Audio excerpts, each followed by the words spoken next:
Good evening and welcome. I'm Vincent Makori. This is Africa 54. Now, first to East Africa, where former South Sudan First Vice President Riek Machar has called for an armed struggle against the government of President Salva Kiir. Now, that's a move that could mark a renewal of the country's civil war. The call came in a statement issued over the weekend following a meeting in Khartoum of Machar's Sudan People's Liberation Movement in opposition. Stephen Parkour, a senior member of the SPLM-IO political bureau, said the call is in reaction to the Juba's government's repeated attacks on SPLM-IO positions. The political rivalry between Kiir and Machar sparked a civil war in 2013, killing hundreds and sending an estimated 1 million people fleeing to neighboring countries. Although the pair signed a shaky peace deal a year ago, fighting has continued. Machar fled the country after the eruption of violence in July. He is now in Khartoum, Sudan. Well, in Gabon, there is an uneasy calm on the streets of the capital, Libreville, on Monday, on the third day after the country's constitutional court rejected an attempt to overturn a bitterly disputed election. Gabon's newly re-elected president, Ali Bongo, said after the court decision on Friday that life would return to normal and that it is business as usual. But on Sunday, soldiers were deployed along main roads and a helicopter hovered over opposition leader Jean Ping's headquarters in a city that has been bracing for another explosion of violence. Ping swiftly rejected the court ruling as biased, and many Gabonese feared a return to the violence. However, the opposition leader, whom authorities have threatened to arrest for inciting violence, has so far refrained from calling people onto the streets. Now, VOA's Idrisa recently returned from Gabon, where he covered the disputed elections, and now joins me in studio. Idrisa, welcome back. Thank you. Now, first, are you pleasantly surprised that there is no violence on the streets of Libreville? Well, yes, because whenever you have violence and dead people, I think it's a good thing. But why Gabon stays so calm? That's an easy question. Because everybody was expecting this. By Friday, there was a lot of tension everywhere. Even the Gabonese themselves, because by Friday, all the streets were empty. People went to do shopping, provision, just in case.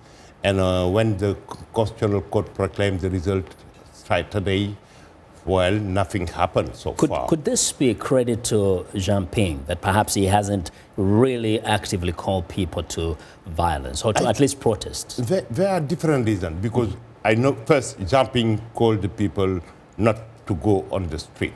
The second thing is, as you said, there were a lot of troops everywhere, meaning that if somebody come out, we're going to do what we're going to do. And the third thing, if you remember when they proclaimed the provisional result on August 31st, people went out, a lot of people were killed. And until now, there are a lot of arrests going on. Even the U.S. Embassy in Libreville denounced those arrests. I think those factors combined can explain why it is so calm. Yes. Now, you are there. You've covered so many African elections and conflicts. Did you get the sense that things seem to be just the same? Nothing changes? Some Gabonese think that, because most of them said they were tired of the bongos for 50 years and they voted. Most of them said that they did not want their vote be stolen. And right now, the country is kind of divided, you know. Jean Ping is saying that he's a president, elected president. And tomorrow, Tuesday, Mr. Bongo going to be sworn in.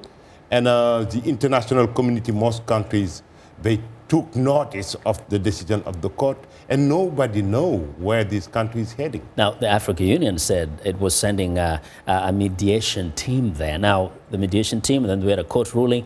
Does it have a role anymore? But you know, African Union is like a syndicate of old friends. Exactly. They never even criticize what's going on in our own country. Because in any case, they stamped those election results. It's headed by whom? Yeah. Mr. Idris Deby. No, he was elected, and everybody in Kinshasa, in Chad, in contesting his re-election. So that's Africa.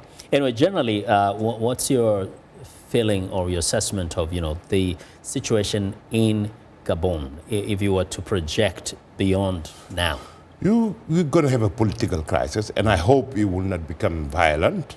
Schools are going to open very soon. I'm sure you're going to have social riots, things like that. The economy is not doing well because they rely on oil and the price of oil is going down.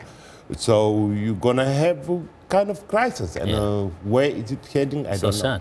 Yeah, one young man was saying, how can I be born and find bongo, and now I look ahead, many more years ahead of me is still bongo. So I guess people are kind of tired, but we hope there won't be any violence. Idrisa, thank you very much Thank you. for coming back safely and sharing all these perspectives with us.